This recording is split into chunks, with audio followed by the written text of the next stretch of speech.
Hi, this is Paul. I've gotten a lot of requests to talk about the end of this conversation. Sam was one of the first people that sent it to me, and on Twitter, a number of other people have sent it to me. And after Sam had sent it to me, I was just completely, I was fascinated by it. I might do a longer treatment of it, but I thought it would be a good piece to do like I did yesterday with the Scott Adams video, just a little snippet, and then I will drop into the Bridges of Meaning Discord and talk about it with some of you. Now I have to be done in an hour and 15 minutes, and so if you'd like to discuss this with me, you should probably get into the impromptu live stream room. The link is here. I'd love to hear some of other people's thoughts on this. But I'll play it through first and maybe offer. I'll try to keep my comments to a minimum. Here we go. To crow about having been boosted by ferment. So the discourse is just entirely dishonest. I haven't listened to the first part. Sam said, "Well, it's probably exactly what you would expect if you've heard Sam Harris and Glenn Loury separately on matters of race." And so, but the end of it is interesting because Glenn Loury has been writing a memoir, and I want to read that memoir because I'm sort of fascinated with the man. I saw Jordan Peterson's conversation with John McWhorter and loved it. And sometimes I see things that I really like that I think I'll definitely want to make some commentary about. That one I'm not sure because so much of it I so agreed with. And my experience is similar to John McWhorter's in that I too was very much raised in the school of, at least as John McWhorter says, second wave anti-racism. And so a lot of his experiences and viewpoints I very much agree with. There's not a lot of disagreement between myself and John McWhorter on a lot of these matters of race.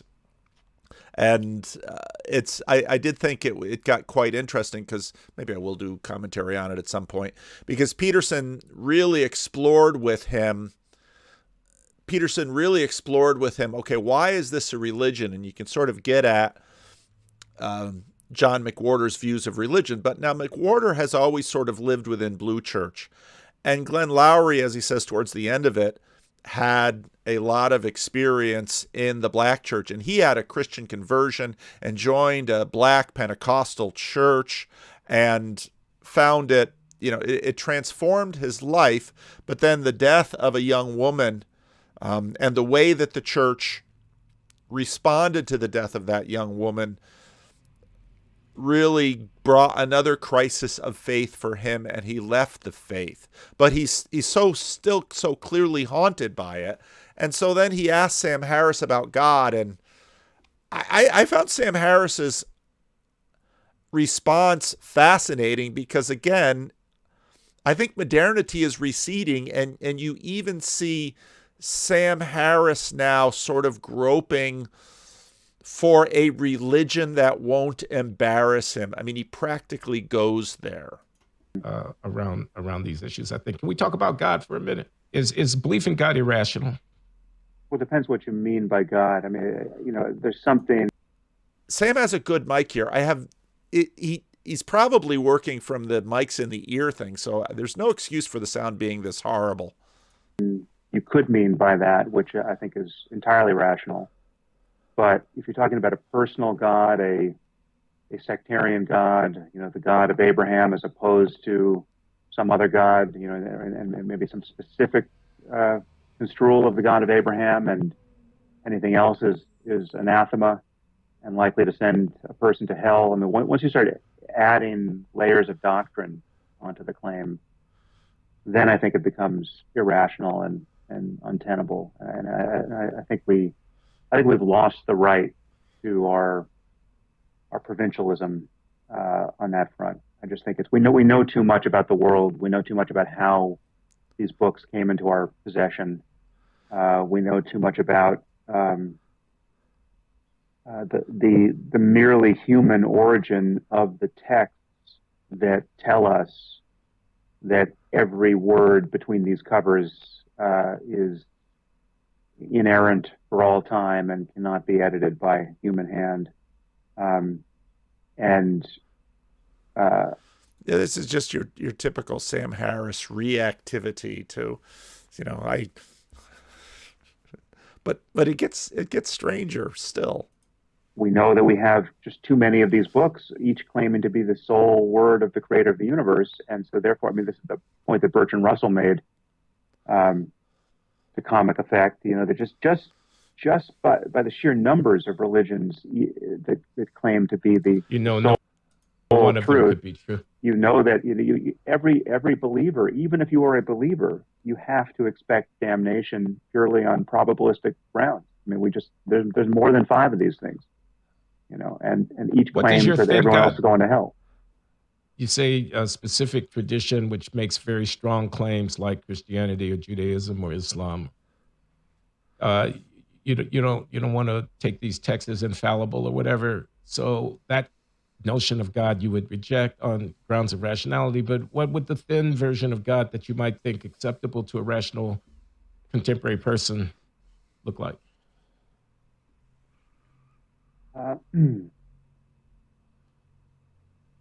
Well, so if you want to say, as I would, that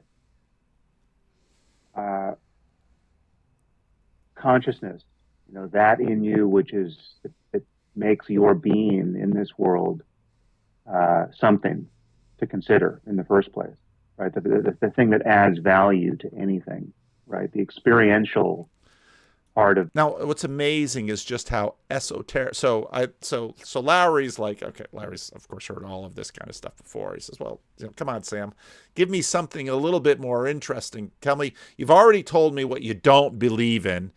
Try to use words to say what you do believe in. Of the cosmos that is resident in you at this moment, right?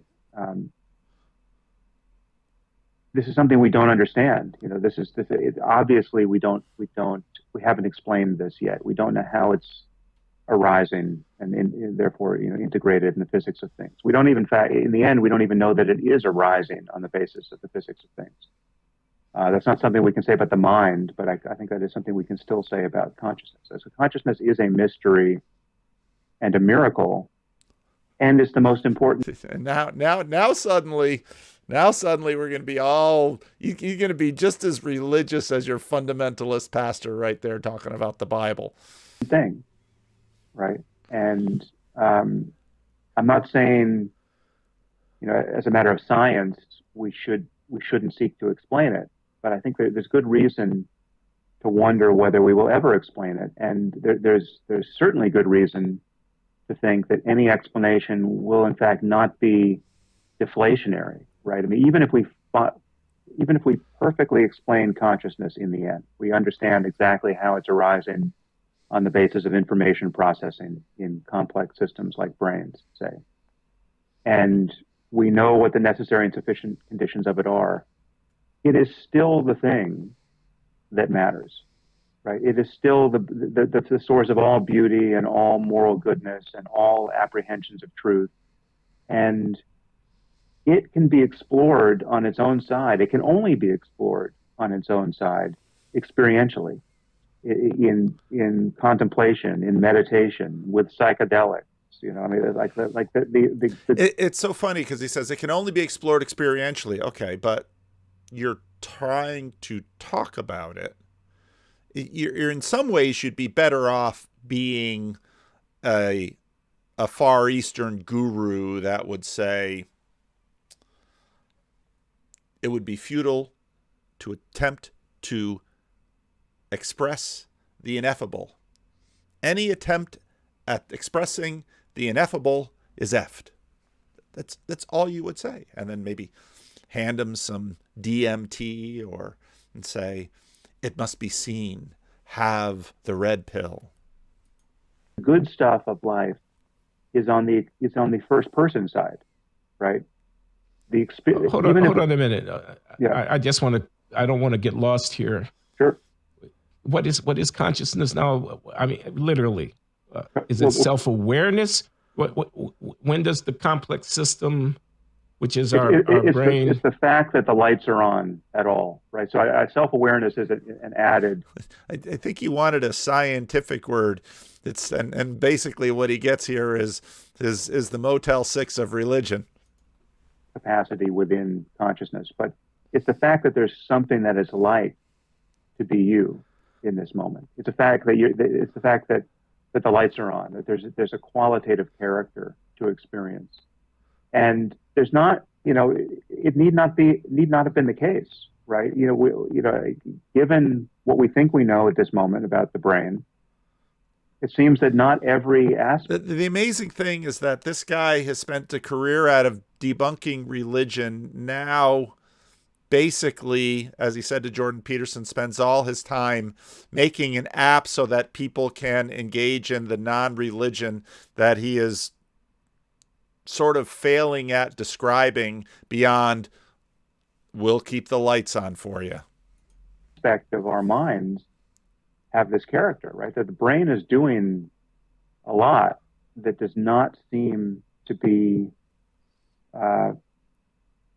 experienced consciously by any part of the mind. Right now, this is, for example, it's regulation of our breathing and the beating of our heart and so on. Yeah, and even stuff that is closer to what we can consciously apprehend in each moment. I mean, so for instance, I'm speaking now.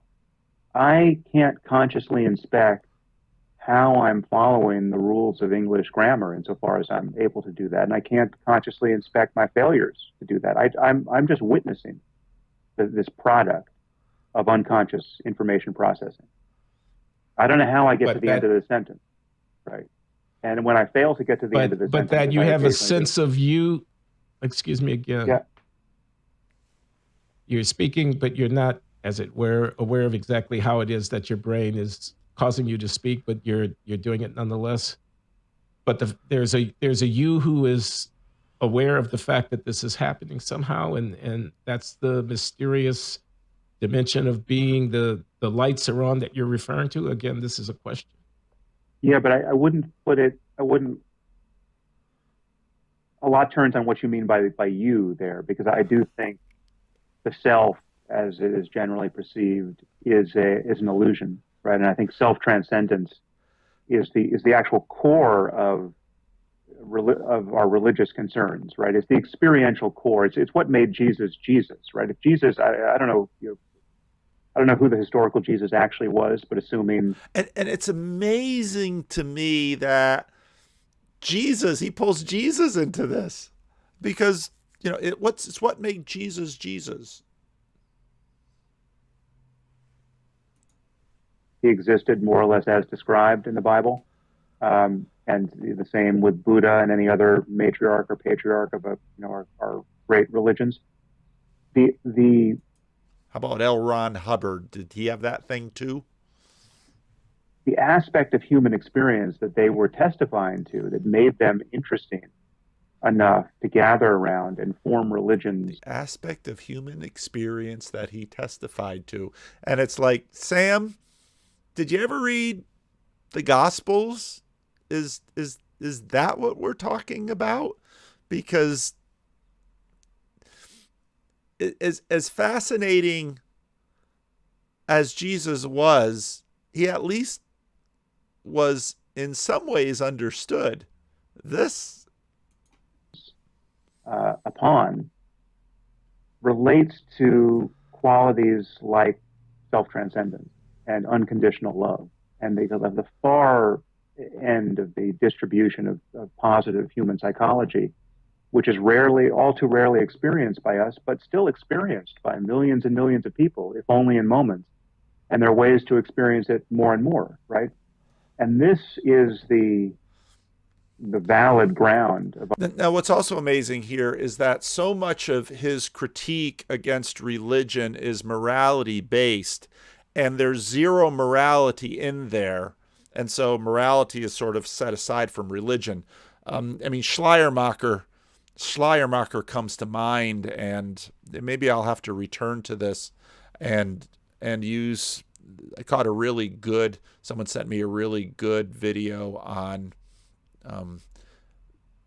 basically the rise of liberal Protestantism. And I think it was Alec Loury from Gresham College, has really some terrific lectures on that, which are a lot easier to understand than this. Our spiritual concern, right? Personally and collectively and intellectually, right? I think we should want to understand this scientifically, but personally, I think we should all want to experience more and more of this good stuff before we die, right? I mean, what is the point of life? What is the point of having more years on this earth together? Right? What is the if you die today, what is the missed opportunity of tomorrow? And you propose to the and so again, this fascinated me, because basically it was the point of living is to maximize the meaningful experiences before you die.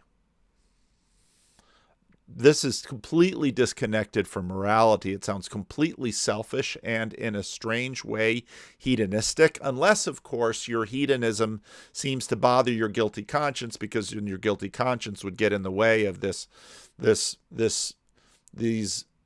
religious feels that are what make life meaningful and important. That's basically the religion that he's saying.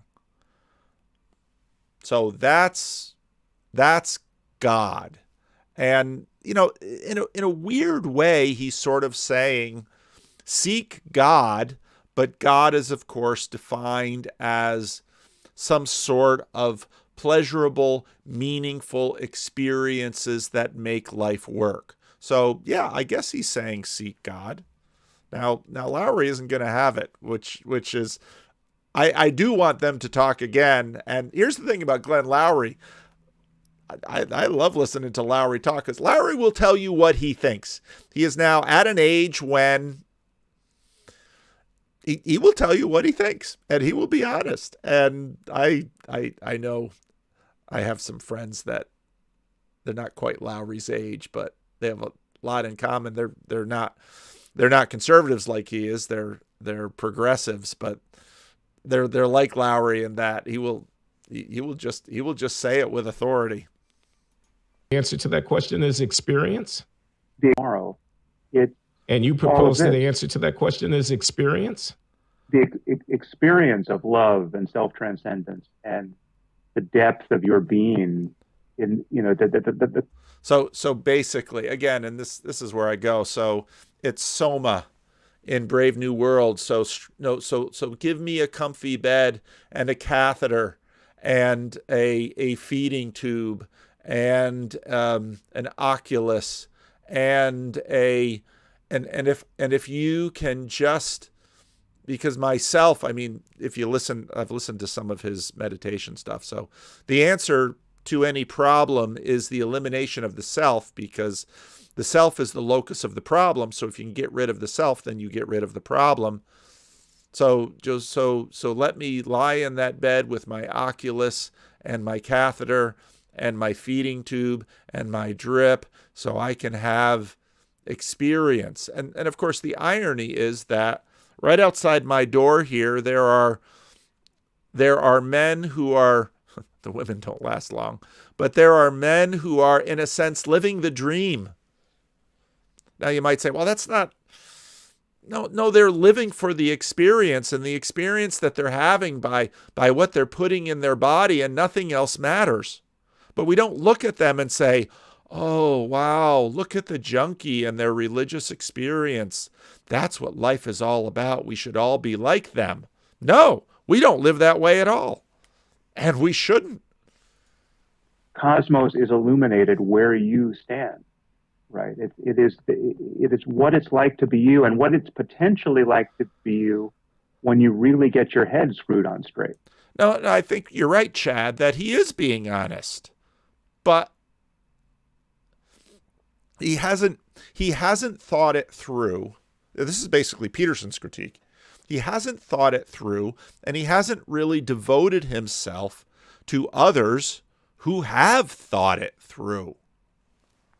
It's the kind of thing you might hear He used to make the sounds of a really smart 14-year-old.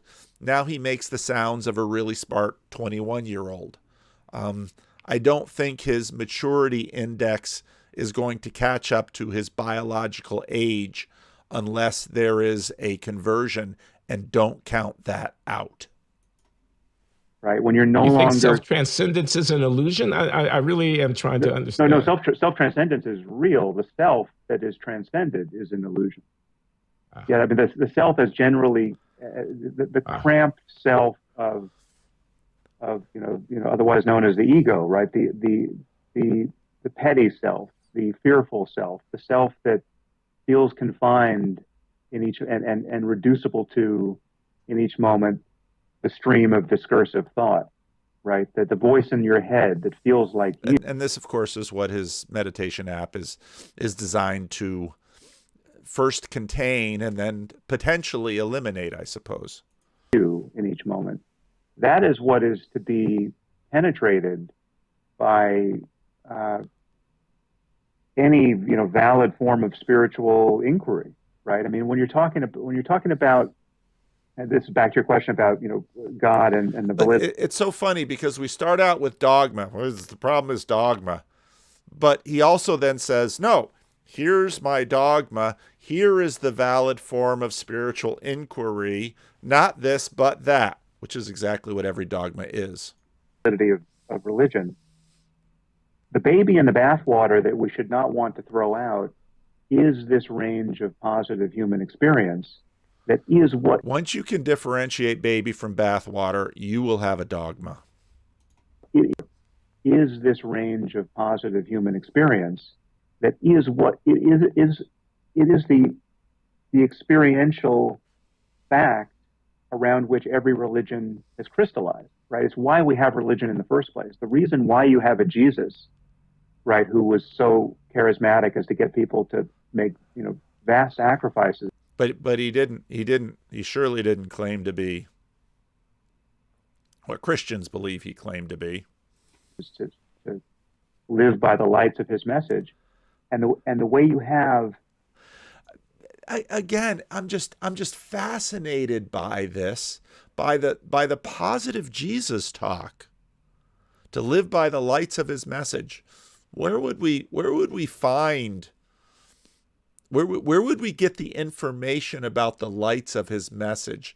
Could it be in that book that you're always talking down? No, don't read it in there. For thousands of years, some number of Christian contemplatives who've had deep experience trying to be more and more like Jesus. And this is what sort of... So I listened to this, I thought, okay, it's already... I've heard a lot of Sam Harris. I've heard what he said. And then he kind of goes here, and it's like, well, this is surprising because you spent a lot of time complaining about the book and the dogma, and now you're sort of pointing to Jesus, and you say, well, I can point to other religions too, but you're going to be dogmatically cautious about which religions you point to. You're probably not going to point to Joseph Smith. You are going to point to Jesus. You are going to point to Buddha. You're probably not going to point to Muhammad. I would suspect there's a dogmatism down there that's guiding these preferences. But I was just sort of surprised that, so I'm just confused by it. The way you have a Meister Eckhart say is that it is possible to have fundamental insights into the nature of your mind that are transformative. That it's possible to be very different than you were yesterday based on something you can do with your attention. Right? It's possible to not suffer the way you used to suffer over ridiculous things. Right? It's possible for you. So it's basically avoiding suffering, eliminating suffering, and Jesus and Buddha and anyone that agrees with that. And again, how Jesus gets in that list, take up your cross and follow me. I don't know. I'm just completely fascinated, bewildered by this little talk he gives Glenn here. You not to feel divided from the world and from nature and from other people in the way that you tend to feel divided when you're just lost in self-directed self-talk. So in other words, sort of what's really interesting is if you take, say, Harris and you could compare him to, say, Rousseau, Rousseau is like, well, it's the natural as Rousseau conceives it, not the sort of secondary thing. It's the satisfaction of having your appetite satiated by the food and any interruption that comes later with society. Now with Sam, it's all of this positive stuff that sort of interrupts the normal brain working. And again, it's avoidance of suffering. For Harris, suffering equals evil. And where he gets that from Jesus can only be found through a long migration of self-consciously religious people. He brings up Meister Eckhart. So mysticism is now good, but mysticism untethered by moral precepts. But, Sam has plenty of moral ideas, and those are simply the product of rationality. Those should be kept away from religion. Religion should be sort of spiritual Disneyland. And so I think all of that is valid, and more than valid. I think that's the most important project in life. I'm speechless when he says stuff like this. And it is, traditionally, it has only been given a religious framing. I just think we, at this point in our history, and for probably 100 years, this has been true. Now, if nobody knew Sam Harris at all, and they just heard this little thing, and you said, oh, he makes a meditation app about spirituality, someone would have zero consciousness about, oh, he's a new atheist that's always trying to banish religion from the planet. He seems like a salesman of religion. We have to recognize that what is being testified to there is not the unique divinity of any one God or the unique veracity of any one religious tradition as organized by. So it's the common divinity of all of these thoughts. Is that now the definition of divine? Completely untethered from, is it just Gnostic? Christ is brought up likely because to him, Christ's message boils down to just another example of the golden rule. But, why have any golden rule at all? Let's imagine that the drug dealer down the street, who I know supplies these guys, has the best drug in the world. And let's imagine that they just lay here on the corner in absolute bliss 24/7. Mission accomplished. Specific literature. It's that there is a universal, there are universal facts about the human mind that need to be understood in general, universalizable, non-sectarian terms, very much in the terms of 21st century science. But again, the 21st century science that explores this can't discount the first person side of these questions, because it's the answer at the back of the book of nature is not going to be, you're just a bag of chemicals, and love is just a certain complement of neurotransmitters. Clearly, your wheelhouse. Glenn's about to go. Here, yeah, and our time is limited. Maybe we can have another conversation. I don't know, always. Sam. Would you be willing to have another conversation? I'd really like to. I'm going to warn you, Glenn. I've seen Jordan Peterson have 1, 2, 3, 4, 5, 6 conversations with this guy. If you hope to make something along the lines of progress, I'm deeply skeptical.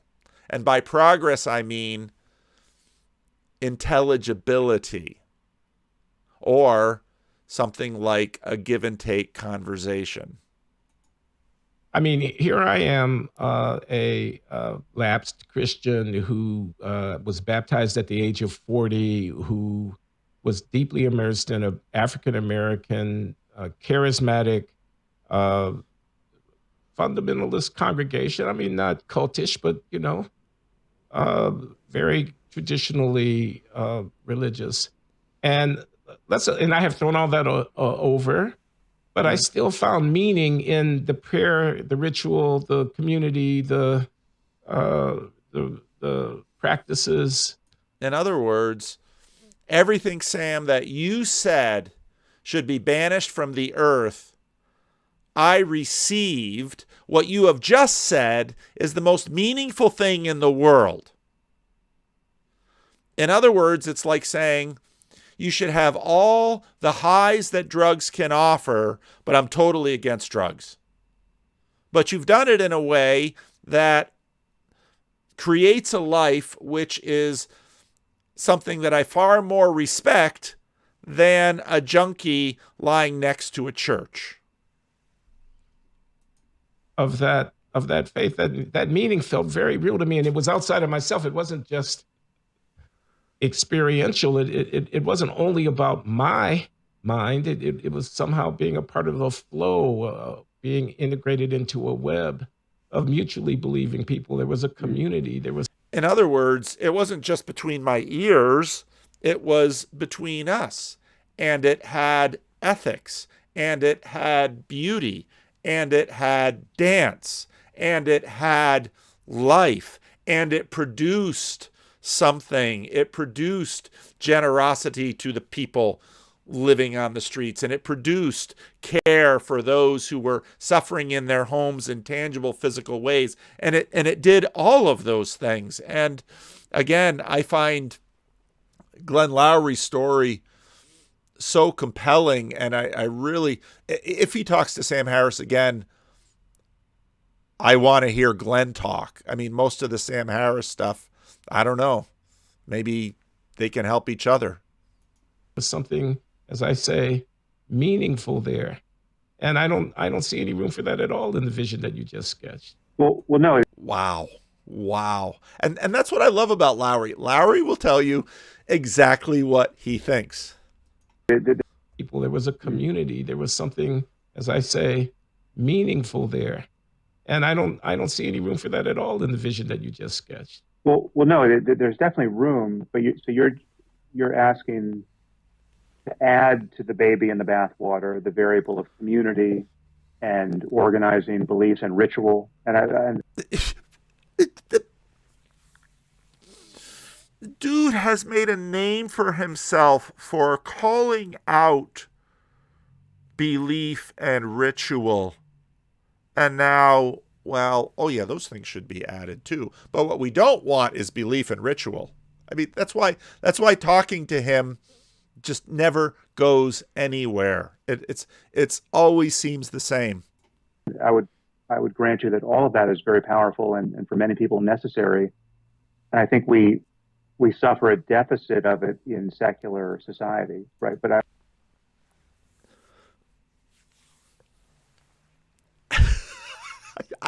I listen to this and I just think. But I would argue that what we need are non-embarrassing, non-divisive, and therefore non-sectarian and non-dogmatic approaches. But what if the sectarian and the dogmatic actually achieve that which you just finished saying was the purpose and the meaning of life? In other words, there's a hierarchy. And he just finished saying that here's the purpose and the meaning of life. It's all of these experiences, but it must be dogma free. Well, is it allowed if you get if dogma is a part of it? No, or yes. Community building and ritual and awe and profundity. And I mean, I think we want all of the good stuff. We want beautiful buildings in which to gather. for high purposes. This is exactly what I want from people in theory. I want all of the good stuff and I want none of the bad stuff. I'm going to go home and I'm going to tell my wife tonight, honey, I have a new vision for our marriage. All of the good stuff and none of the bad stuff. And then what? Then whenever she says or does something I don't like, I say, all of the good stuff, none of the bad stuff. And she'll look at me and say, yeah, I'd like that too. So, are we going to be able to edit each other? People aren't edited like this. Right. Now, it just so happens that the only architecture currently devoted to that stuff at the moment is specifically denominational, right? The only people who could raise enough money to build a beautiful building in the middle of Manhattan. Have you been to the Met? Have you been to Lincoln Center? People are raising money. And he says this as if religious people are walking around like the Monopoly man, just money coming out. And it's like, then why does Living Stones look as bad as it does? And why do we have these homeless people here? I guess they're living their best life now. I mean, even this is like, well, religion is just fat with money. Really? Have you talked to pastors in downtown Manhattan and talk to them about the fact that for the most part, they rent like college dormitories for really expensive amounts of money because they don't have enough money for this? I mean, this is insane. Are the religious dogmatists, are the Christians and Jews and Muslims who got those buildings built, right? So now if you're a secular group, it's because they got there early. Group wanting to meet for purely rational, secular, but nevertheless ennobling reasons on a Sunday. You should listen to I was on Unbelievable once and talked to a dude who basically said to me, a pastor who's been doing this from Sam's point of view in a tradition that's been going for 150 years, complaining. It was really fun talking to him because he said basically, you would think right now these would be fat times for us. But he knows nothing of Lyle Shaler that basically says, no, it's usually the countercultural groups that actually they might be small, but they have cohesion and they have sacrificial giving because they really believe in it. And actually, you know what people really believe in? Dogmatism. It might be stupid dogmatism, but that is human because people love their little dogmatisms. Sunday, you have to figure out which church you're going to rent. Otherwise, you're going to wind up in a bad hotel banquet room. No, you see, Sam, to tell you the truth, most church plants wind up in a bad hotel meeting room. They really do. I've been to a lot of church services in those. If you go down to Manhattan, count just how many churches there are, and then just pop in and see just how many people are in those churches. A lot of times those churches are huge with hardly any people, and if those churches are surviving, they're doing so because they're living off an endowment. Right. It's just like, so the question is, what does a 21st... No, that's exactly right, Nathan. That's exactly right.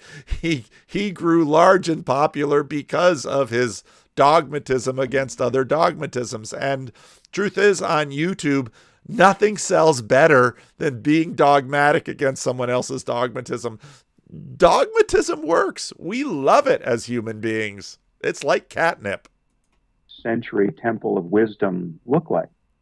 And who's going to build it, right? And what songs do you sing that aren't embarrassing in terms of their intellectual content, but then also... That phrase really got my turn. That aren't embarrassing. And part of what I saw, again, there's a Dallas Willard video out there that's really terrific. Basically what he says is that in so many ways, our worldviews, at least the ones we are publicly willing to recognize, are the ones which we gain status for and not lose. In other words, if we're in alignment with the zeitgeist, that's what we seek to do. Oh, guess what? We want to gain status. Surprise, surprise. Aren't embarrassing for their, having been totally denuded of beauty because, bad secular writers got their hands on them, right? And, created bad songs, right? So it's a hard problem to solve culturally, Okay, and we haven't solved it. But I do think we have to recognize that sectarianism, real sectarianism, in the 21st century doesn't make any intellectual or moral sense. No, but you don't understand. It makes great human sense, and you can create a huge church from it. And you will even get songs and buildings and all of those things. The religion he proposes, I'm sure Sam's doing pretty well on his app. All right, I've done this long enough. I part of me doesn't even want to do any Sam Harris things because I always wind up in the same place, and maybe it's a moral defect on my side. But let's see. Let's open the someone in the comments said your link to the symbolic world Discord server is out of date.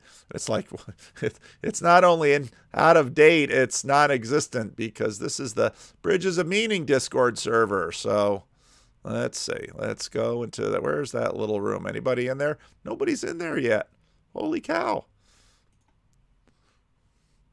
Yeah, my plan just is completely failing because the plan is, well, if I jump onto the live stream, then you'll know what I'm doing. Then you'll get in the room, and then we'll be able to get off the ground because I will have set. Mark. Mark is so faithful. I knew Mark would be here. What a whiner. What a whiner. We're sitting up there in the other room. I'm listening on my phone. I got one thing here. I'm talking to Joey and Adam and a bunch of the guys. And they're like, oh, no one's here. I'm so sad. Man. All right. How are you doing, Paul? I'm doing good. So, your take on Glenn Loury and Sam Harris. You want to defend Sam? What's your t-shirt say? If things get any worse, I'll have to ask you to stop helping. It's appropriate when I'm on Bridges of Meaning. Yes, Christians everywhere. All right. So what's your take on Glenn Loury and Sam Harris? I'm always fascinated by Sam taking a different route around the key. Like, it's always like, no, he settled it. And then he's like, no, he goes back on that statement and covers over here instead, right? It's like sliding tiles where you get that one hole and you just keep moving it around. Like a slide puzzle. Yeah. It's like a slide puzzle. Because that's interesting. Yeah, the last time he did this argument, he had a different hole covered. And I was like, wait a minute, you've opened up these holes. What are you doing? Like, why? Yeah, because he can't make it work, right? Like everybody, like they can't make it work. So they keep there's different holes every time. But yeah, it's interesting. I thought that Loury, I mean, that statement that he made about, I don't see any place basically for meaning in your vision. That was just devastating. Yeah. I mean, that was devastating. It didn't even affect him. He's like, well, no, I mean, there could be, maybe. It's like, no, he just told you he can't see it. That means you can't make the case. Maybe you should think about that, dude. Like, that sounds really important. Do all Sam Harris conversations go this way? I haven't listened. Yeah. When he talks about other things, he seems to be, he can talk about things, but I mean, his Jordan Peterson conversations all go this way. Well, Sam Harris became Sam Harris by arguing against things. He didn't become Sam Harris by making stuff. He became Sam Harris by deconstructing things. And maybe he was deconstructing things that needed to be deconstructed, but now he's left with, single-story buildings and there's no lower to go. And so he's trying to build something back up, I suppose. And we can call it silly, but like you said, maybe his app has a bunch of subscribers and they're all building something, I guess. And sure. But like, okay, why? Why choose Sam Harris's app as opposed to any other? He ends up in the same. His structures can be deconstructed just as easily as all the other structures that he's both successfully and unsuccessfully deconstructed. Yeah. Because you don't have to actually be successful in deconstructing something for people to believe that it's been deconstructed and then say, "Oh, it's debunked." We saw that plenty of times with media stuff. No matter what side you're on, you've seen stuff that says that's debunked, and it's false, or it's actually true, and they say, "Oh, that's false." Well, now what? It's the what's that? There's a term for it. When you're reading the newspaper and you believe page 1, you believe page 2, and you believe page 3, and then you get to page 4 and it's something you actually know about, you say, well, that's all garbage and BS. And then you believe page 5 and you believe page 6. There's a term for it, but yeah, I mean, why not? Is that the Gell-Mann effect? Yeah. Yeah, it's not a hard trick to do. And, I mean, one of the things is, as Americans, we were talking about kind of like American culture a little bit earlier today. And as Americans, it's your right to do that. You don't have to join any existing church. You don't have to stay in any existing institution religiously anyways. You have to stay in public institutions, but that's a different conversation. And so why Sam Harris instead of Calvinism? Why Sam Harris instead of Catholicism? Why Sam Harris instead of Orthodoxy? To me, as an atheist, Sam Harris's stuff is just as bunk. So, and why would I follow Sam Harris or John Vervaeke down any path? Right. I can't have Sam Harris's life because I didn't grow up with, super rich Hollywood parents. And I'm not even sure I would want John Vervaeke's life. It seems fine for him, but it's not what I want to be doing with my life. So why would I follow either one of those guys down any path? What is there to hold up as something to aim to besides absence of bad things, which, okay, but how do you aim at absence of bad? Yeah, that was the really good point that was made in the video was, you're aiming at absence. Where's the vision? Where's the meaning? Where's the, and to Steelman Vervaeke, such the extent that one can, he doesn't want to be followed, right? I don't think Harris wants to be followed. They want you to magically come to the concept that there's a better thing out there. We'll call it in the material world, right? And my definition of materiality is all about material primary, right? Not that there's no non-material, but material is primary. And somehow it's self-evident, right? Even though, interestingly, there's no self to Sam Harris. Yeah. He's transcending something he says doesn't exist. And I was like, that's an obvious contradiction. But also, now the meaning of self-evident goes away. You lose all kinds of things when you do that. I don't understand that move at all. I don't think I've ever heard him make that. I mean, I've heard him at the end make the claim that, well, you have to remove your selfness, right? And when he's describing it, it sounds like ego. It doesn't. I don't know if he didn't read Buddhism correctly, or he's just misunderstanding what they're talking about, or I don't know. Faber destroys self using evidency or something. I don't know. I was fascinated that he wanted to go back to the atheist Sunday service and that type of thing, which has been, tried many times and continues to be tried. And when, I was having a conversation with Cale Zeldin about how, when you sort of follow establishment Protestantism, and at the beginning of the 20th century, it starts to get nervous about some of its sectarian aspects. And so with FDR begins to bring a diversity of backgrounds. You had Protestant, Catholic, Jew. Basically, the first move in America was to bring in the Catholics and the Jews. They were sort of the safe group. And the idea, and then so part of what develops in the 20th century too is sort of the English department. And so university humanities are intended to replace the churches and the religion and the Bible. And so now with humanities, and Jordan Peterson sort of does that too. Now, Dostoevsky is supposed to sort of it could be alongside the Bible, but that sort of replaces it. And the vision behind secularity is actually you don't need a church building because you have the concert hall and the arts, and you have all of that in the city, and that's supposed to replace this religious sphere. And then Harris just is well, all the churches are taking all the spots in downtown Manhattan, and all the religious people have all the money. And it's no, there's the Metropolitan Museum of Art, and there's the Smithsonian, and there's Yeah. the Guggenheim, and there's Lincoln Center. All of that in the secular realm was supposed to replace the cathedral that had choir and preaching, and the university was basically supposed to dispel the church, but the university is cracking and churches are still muddling along. Well, it doesn't solve the transformation problem. Like this is transformation's a whopping big problem everybody's ignoring, right? Like they're just not taking it seriously enough. Transformation is not something that most people can do by themselves on their own. Like it just isn't.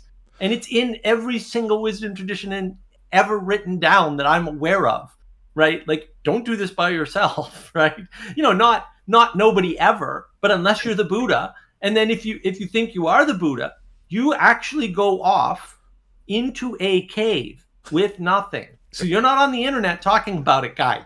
You're off in the cave where you don't have to bother me anymore. And you basically have to park your life for the rest of your life in order to pursue this. And right. Maybe the village will support you. Maybe. Well, and most of them aren't anywhere near the village. And the worst part is half of them off themselves. Like if you read the Eastern tradition, it does not. You can go off and live in a cave and find enlightenment, absolutely. But most of them just end up killing themselves and not doing the right thing, which is to bring the wisdom back to the village, right? And what's that wisdom? What is that wisdom that the Easterners are talking about? Paul, what do you think it's like to live in a cave by yourself and feed yourself? Would you classify that as some form of at least struggle, if not suffering? There's a reason. I would. There's a reason in Christianity we tend to, one of the most reliable places to make Christians are prisons. Yeah, I can see that. It's true. I can see that. In a community like this, a lot of the preachers in these little storefront churches that are rescuing, former gangbangers, that's the path they all walked. And they all lived in a cell. I want to know what Eastern texts he's reading where he's missing that part. Because I read some of these things and it's rather clear. Like is it a literacy problem or a reading comprehension problem? Or did he just erase the bad parts from his brain? Like, I don't get it. Well, he has basically said, I can't read anything that's dogmatic, so that is going to have a selection on your text. Oh, here's Sam. Sam's the one that pointed me to this video. So there it is, Sam. What are your thoughts? You're the one that pointed me to this video. That Sam Harris is a Unitarian Universalist who doesn't have an afterlife. Yeah. There. And and that his ideas on this subject are surprisingly uncreative and also kind of old, right? It's sort of like when Glenn Loury was like, basically, okay, Sam, you don't like what they say about God. What do you say about God? Could you say anything about God that you wouldn't disagree with, right? That was basically, which is an excellent question for someone to ask Sam Harris, You put forward your own positive definition of this God word, please. And I think that, it was basically like what you would say, Paul. It was a God number one without a God number two. Yeah. Not a big surprise there, right? And that the problem is like all of these exclusivist accretions that have tried to explain this God, but ended up creating exclusivist groups that have a language of authenticity, to use a Vervaeke word, that includes texts and individuals and histories and those sorts of things, of which they put divine importance on, right? Because how else can you have a religious tradition without some combination of those sorts of things? And you need to treat your own tradition in some form or another as, divine in the lowercase d sense of the word, right? And so the problem is when people try to do that. And so I think that this move has happened a lot of times in history where people are like, look, there's all these religions. They have something in common, but they have all of their differences. They're all feeling the different parts of the elephant, right? And so all we need to get them to do is to realize that they're all touching the same elephant, but they only have a piece of the puzzle, and we can come to some sort of thing that will unite the things that are currently distinct from each other, right?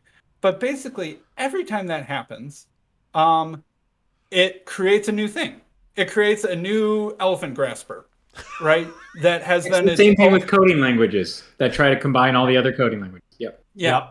And then you face the inevitability of particularity. So, right, like Unitarian Universalism was one of the, even before it was Universalist, was one of the first attempts at this, right? Yeah. These liberal Protestants up in New England were like, hey, we got these Congregationalists, we got these Presbyterians, we got these Anglicans. This is dumb. And some Quakers. And some Quakers. And a lot of Wait a people minute. that are kind of like, I don't really want to go to your boring church. Right. And so here's what we'll do. We'll just, and what I think another big piece of this is like science had some success in this endeavor in the material realm, right? Like, oh, we have all these different claims about which medicines work, right? The Chinese use weird things, the Europeans use weird things, the Arabs use weird things. All right, here's what we'll do. We'll use the scientific method and we'll try the bunch of the things and we'll see what works. And then what works will disseminate and unite these previously disparate fields of Chinese medicine, Arab medicine, and European medicine, and we'll just have medicine, right? Which kind should of worked. Which kind of worked, right? It needs to be respected. So the science in that sense need to be respected because it did develop things that were replicatable that prior to their inventions would have been miraculous had we not known that we ourselves figured it out. So right. And Sorry it's to not interrupt. even like everything that China did was wrong, right? Maybe China had some of the things figured out. The Arabs had some of the things figured out, and the Europeans had some of the things figured out, right? And then we invented new things that were even, past that. So it's like, wow, that kind of seemed to have worked, right? It worked with physics. It worked to some degree with medicine. So like, let's just do that with religion. But how do you have a scientific process on metaphysical questions, right? And that, like, Theosophany was like, hey, we'll just, use this rational method to explore the esoteric spiritual realm, and it'll come up with incontrovertible truths, and these incontrovertible truths will unite the people, and it'll get rid of all the sectarian exclusivisms, and will bring everybody together into the incontrovertible truth that's incontrovertible based off of our method, right? But we haven't figured out any method that reliably generates incontrovertible metaphysical religious truths like that. And so every time someone tries to do this, they just make a new elephant feeler. There's Unitarian Universalism, there's Baha'i, which was basically the same sort of thing from Persia, and like all these different things, and etc. So and Sam Harris just seemed like he still thinks that could work somehow. He's just new to it. He's just new. I think he's just giving people what they're asking for of him too. Yeah. Again, his thing was he came onto the scene post 9/11 to talk as kind of a counter to the neoconservative George H.W. Bush. We need to fight the terrorists, but Islam is good and Christianity is good, and like all of these religions are good. And it had nothing. Don't look behind that. It had nothing to do with religion. Nothing to do with religion got us to 9/11. And sure, you could make that argument, but darn, there's some good arguments that religion did have something to do with it, and dogma did have something to do with it. And somebody needed to make those arguments. And Sam Harris was one of 5 people, 10 people that made those arguments the best. So, but that doesn't get you through 30 years of output, of content. So now he's doing something else. And he's probably not really qualified to be doing what he's doing, but he's doing it. And, if he's helping people, then to the effect that he's helping people, great. To the effect that he's hurting people, not great. How the heck are you going to measure that? I have no idea. Yeah, and to give him his due, I mean, the thing that he did, that when he doesn't stray into the question of religion as such, he uses his moral landscape framework. And the moral landscape framework is fantastic to compare two things. If there aren't two things, the moral landscape framework doesn't work. It's a relativistic framework. So you can put two things in the framework, and then you do a little magic, right? I don't want to, he's still doing a little magic about what the good is. I'm not sure if relativistic is the right word, or very subjective. Well, he's got both. Word. Right, But because I think that his attempt at the universal method of how we can do the religion spirituality thing is right, is it's all about this personal, it's all about consciousness, right? He talks about consciousness a lot in that Glenn Loury thing.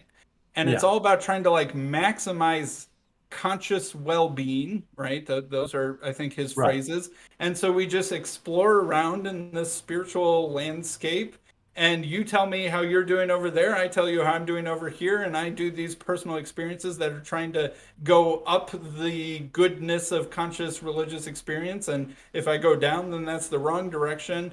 And then that's something like the exploratory universal method of religious experience that will hopefully lead to greater unity or something like that. If you don't believe in an afterlife and you don't believe in reincarnation, then the best thing you can try to do is to try and bring about essentially thousands of years of what Christians thought heaven was, bring as much of that as possible to earth, and bring what's the Buddhist term? Nirvana. Nirvana, yeah, bring as much possible nirvana to earth as well. And like, if you don't believe in the afterlife or reincarnation, that makes sense. It makes sense to attempt to do that. But his arguments when he compared Islam and Christianity, he never strayed into that, Sam. He never strayed into that. He just said, look, again, there is some subjectivity at the bottom because like murder is bad. Okay, but that's definitional, right? Is killing bad? Because that's the real Unless question. it's Osama bin Laden. Right. And that's the thing. Like he never, and like fair Or now enough, on like, Facebook, you can talk about, wanting Putin dead on Facebook. Right. Well, now you can. Now you can. Yeah. But he never strayed into when he was making those arguments. I never saw him stray into these larger issues. He never strayed into the consciousness stuff and the good versus bad. But you're on the other hand, you're giving him a little too much credit. Like the way he does it is he doesn't say up and down.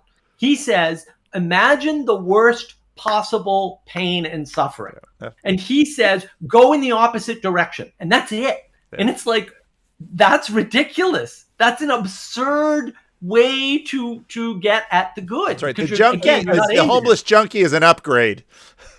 Right. Well, and especially paired with his determinism, right? That's an extremely weird pairing of beliefs that we need to explore around. How do you explore without agency, right? And yet also we don't have free will or agency, right? Our consciousness is just the rider on a roller coaster, right? Let's hope it's a good roller coaster, right? That I don't see how he really fits those two things together very well at all. But he doesn't. And I think that's the thing that got brought out in this talk was, give me the positive version of your argument, please. And he can't, because it doesn't exist, right? It's all based on negating the bad thing. But like, let's try to define the worst possible suffering. It's like, that's a fool's errand already. Like, you're not going to do that. Like, would you like to try that with me? Because this will take hours for sure, because I can always make things worse. That's an easy enough trick. I'll play that for days if you want. I think you'll get tired eventually, but we can go down I don't think road. Sam Harris gets tired. He seems like you can just keep going with him about these things. He's kind of a hall of mirrors in that way. Yeah, and he doesn't realize that even if you do the trick, even if you get to the worst possible thing, it's not a binary. You can't just go in the quote opposite direction to get to the good. That's not how it's a triangle, and the good is the top of the triangle, and all the bad things we're back to triangles. We're back to triangles. Triangles. I said this in The Thief in the Night the other day. I think Sam Harris has this approach has two kind of weaknesses. One, especially like what Joey said, with no afterlife or anything like that, and no God number two, right? There's nothing that you're accountable to other than sort of the laws of nature. What Paul and you had a really good talk on Romans 2 the other day about sort of divine judgment and like divine judgment number one and divine judgment number two, right? Sam Harris doesn't believe in divine judgment number two, but he still thinks that there's, if you go 150 miles per hour on the freeway, that's risking divine judgment number one, right? So he agrees, right? So he agrees with divine judgment number one, but the only thing we have to fear is the end of this life, right? And so there's no personal accountability above the self. And I can't tell if this is a desired outcome of which the metaphysics are flowing downstream from what you want to be true, or if this is the metaphysics first, and so that's the logical conclusion. I think there's a lot of people like Eric Weinstein, I wish there isn't a God, because then I'd have to worry what's on his mind. Right. Are we not wanting there to be a God number 2 and a God number 2 judgment because we don't want to worry about what's on God number 2's mind? Right? Or is it we just don't believe in God number 2 anymore, so we're left to our own devices, right? And that's like Nietzsche's Death of God sort of thing or something like that. So I think that's one of his big problems. And I think his other big problem is that religion is a group thing, right? One of the things that religion really does is it helps you trust other people better and cooperate better and to do things as a group that you can't do as well as an individual. And if I know that you guys are doing all the same religion thing that I'm doing, and you prove it because you're doing costly demonstrations of that, which is part of the role of sacrifice. I see Paul is showing up every Sunday, and I can even tell that he's tithing, and I can tell that he's foregoing all these pleasurable things for the, that he could be doing but isn't doing. All right, I can see he's taking this religion thing seriously with me, so I can trust he's not like a free rider. Okay, well, that means I can trust Paul way better. I can cooperate him with way better. I can connect with him way faster, and we can be part of a group that has fewer barriers to trust and cooperation than a group that doesn't have those things, right? And that requires all of those particularities that Sam Harris hates, right, to really get there. And that's part of the role and the purpose of those particularities, is so that I can tell that Paul's on my same page and part of my same group, so I can do these extra trustworthy things with Paul that I can't do with Joey over there because, I haven't seen him show up to church on a Sunday yet, et cetera, et cetera. But then, Paul cross-checks my code, and it turns out I don't believe in the Trinity, so now he's trying to figure out if he can trust me or not, right? Because he does all of the behavioral things, but this propositional thing that I normally use to check if people are in my group isn't working, and yeah. But it's still what can you trust them about? And I think that there's a fair amount of evidence, archaeologically speaking, that religion I gotta go, guys. precedes trade. See you, Sam. For us to trade, we need a religion. And part of the reason I think everyone around me gets so frustrated by Sam Harris is I think you guys are asking questions that he doesn't care about the answer to. True. Like, if you don't have... He's using the same words, maybe, but I don't think he's asking actually the same question. Because when somebody who believes in an all-powerful, all-good being is asking a question about what morality is, they're trying to line themselves up with something that in their mind is objective. Like, loosely using that term, so forgive me. But, like, God has an opinion. How do I get closest to God's opinion? That fair? Like, that's generally what a religious person is asking for. Yep. Sam Harris is asking the question of, there is no God, so I'm looking for some utilitarian peak in the moral landscape, as he would probably phrase it, and how do I get to as close to there as possible? And then he's working backwards from there. So he's not looking at anything in particular. Which peak is Sam Harris trying to get to the top of? He doesn't know. He knows that there's multiple peaks on the moral landscape, but he doesn't know what mountain he's climbing. So how does he know that the mountain that he's on is going to be the tallest one? How can you? Yeah. How do you win? How do you win a game that you're not playing? Right. Or a game that you are playing but are unaware of, or games that you would want to play if you knew about them. I mean, a big part of this is, and actually the video that's I'm going to release tomorrow morning, I sort of compare a electric car company to religion, because this is what I got into a little bit yesterday, in that we want something, but Sam can sort of say, sort of like a math equation, well, the absolute worst. It's easy to say in theory, but you might look at someone like Howard Hughes and say, well, if we're going to do it like a math problem, well, billionaire, check. Sleeping with Hollywood starlets, check. I mean, you can just do a lot of big checks on Howard Hughes that a lot of people would say, I'd give a lot to have his life, but looks like the dude is suffering horribly, and there's very little that can be done about it, even given, not only even given, but because of all of his wealth and status and fame. So this problem that he's trying to address is partly complicated by, again, the fact that the huge thing that Vervaeke and Peterson and Peugeot keep saying, which is that the world is too big. And so, you know, Sam might be living his best life now as far as Sam has it figured out. But just like you can say, it could always be worse, Sam would even be able to agree it could always be better. And I'm sure if you would sit down in a private meeting with Sam and say, Sam, tell me how your life could be better, he'd be able to start with a list and he'd go just fine. But yet, he doesn't know. You know, how many lottery winners wind up bankrupt? How many NFL players wind up divorced and bankrupt within 2 years of retirement? The answer is 75%, at least the last thing I saw. It could always be better. Well, and I think you can actually predict a lot of who's going to end up bankrupt after they win the lottery.